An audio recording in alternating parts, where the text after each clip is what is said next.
Assalamualaikum, salam sejahtera dan Salam Malaysia Madani. Kami dari SK Taman Pulau Mas ingin membicarakan tentang pengawasian kemasukan awal kanak-kanak 6 tahun ke tahun 1. Saya Nazim Nuruddin bin Muhammad Nazrul. Saya Arif Zikri bin Muhammad Zaidi Raimi. Saya Haris Isafa bin Isel.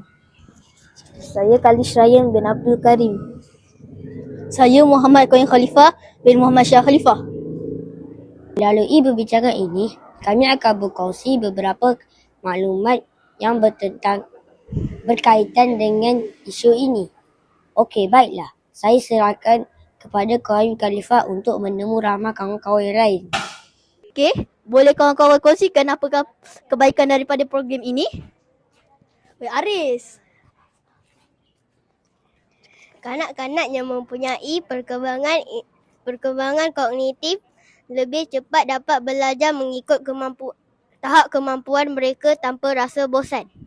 Yang kedua, mereka dapat menerima pembelajaran yang lebih mencabar dan merangsang perkembangan intelek.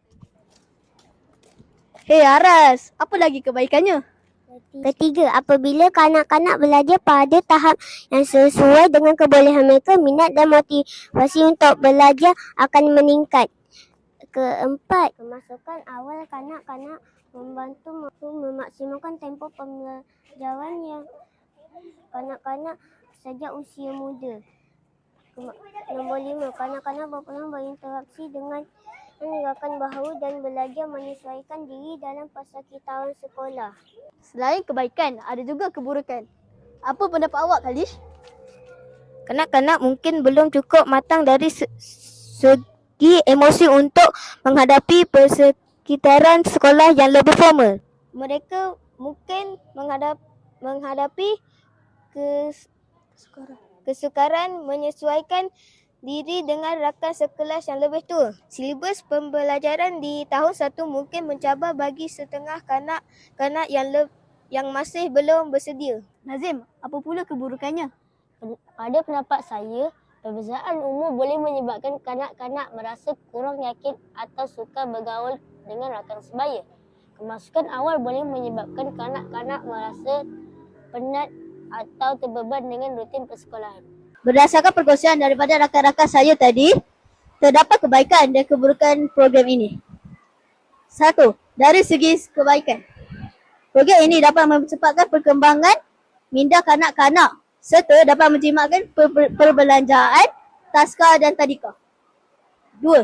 Dari segi kekurangannya, ibu bapa serta anak-anak akan menghadapi tekanan emosi atas faktor sistem yang masih dalam kajian dan percubaan. Namun, bagi memastikan keberkesanan program ini, perlu ada penanda arah seperti ujian diagnostik untuk menilai kelayakan. Muda. Baik. Ini penting kerana kita mesti meyakinkan juga ibu bapa bahawa ada anak-anak yang telah bersedia lebih awal. Sebenarnya kalau ikutkan rancangan kita masuk sekolah awal ini, umur 6 tahun ini adalah semasa RMK 13 ya, Dr. Azam, Dr. Rusmini. Tapi kita awalkan kerana kita melihat bahawa potensi-potensi itu harus digerakkan dalam negara ini dengan memberikan peluang pendidikan yang lebih awal untuk anak-anak kita. Lebih baik, lebih banyak peluang, lebih baik dia masuk sekolah lebih awal, lebih baik untuk anak-anak kita.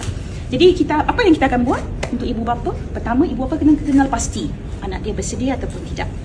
Dalam masa yang sama, Kementerian Pendidikan Malaysia akan menjalankan ujian diagnostik. Maknanya kita nak kenal pastilah ini dah bersedia belum, apa kekurangan, apa keperluan. Yang ketiga, guru.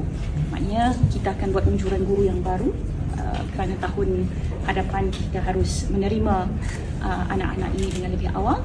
Dan paling penting, keberkesanan ibu bapa pastilah tentang prasarana. Bila dah ramai kohort masuk darjah 1, pastilah isu prasarana akan menjadi isu tumpuan utama. Jadi kita ada tahun ini kami akan ditetapkan satu tarikh masa untuk menjalankan semua kumpulkan data berapa anak 6 tahun, berapa ramai anak 6 tahun di seluruh Malaysia. Ada ujian yang kita akan laksanakan dan kemudian ibu bapa yang telah bersedia boleh maknanya meneruskan proses untuk mendaftar anak-anak ini dan seterusnya akan masuk ke darjah 1 pada tahun 2027. Sekali lagi, jangan panik, ya. Tengok anak-anak sendiri, ya. Bantu anak-anak kita kenal pasti bersama dengan kita. Kalau memang sudah bersedia, kita sangat alu-alukan untuk mereka memulakan pembelajaran lebih awal daripada biasa. Sekian itu saja dari kumpulan kami. Harap bermanfaat. Terima kasih.